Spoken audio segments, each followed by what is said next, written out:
Jharkhand air ambulance ప్రమాదంపై AAIB దర్యాప్తు చేపట్టింది. ఘటనా స్థలానికి చేరుకుని ప్రమాదానికి గల కారణాలపై ఆధారాలు సేకరిస్తోంది. నిన్న రాత్రి జార్ఖండ్లోని ఛత్రా అటవీ ప్రాంతంలో ఎయిర్ అంబులెన్స్ కుప్పకూలింది. ఈ ఘటనలో 2 సిబ్బందితో సహా 7 ప్రాణాలు కోల్పోయారు. విషమంగా ఉన్న 41 ఏళ్ల విజయ్ కుమార్ అనే పేషెంట్ను రాంచీ నుంచి ఢిల్లీ తరలిస్తుండగా ఈ ప్రమాదం జరిగింది.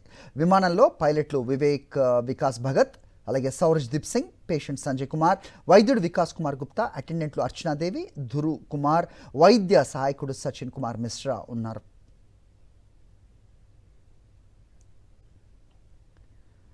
ఇక దేశీయంగా అభివృద్ధి చేసిన తేజస్ యుద్ధ విమానాల పనితీరుపై సందేహాలు నెలకొన్నాయి. తేజస్ వినియోగాన్ని వాయుసేన తాత్కాలికంగా పక్కన పెట్టిందంటూ ప్రచారం జరుగుతోంది.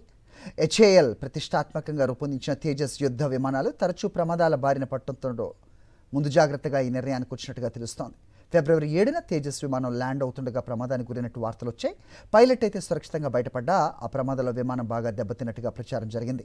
కానీ దీన్ని హెచ్ఏఎల్ ఖండించింది. జరిగింది ప్రమాదం కాదని, చిన్న ఘటన మాత్రమేనని చెప్పుకొచ్చింది.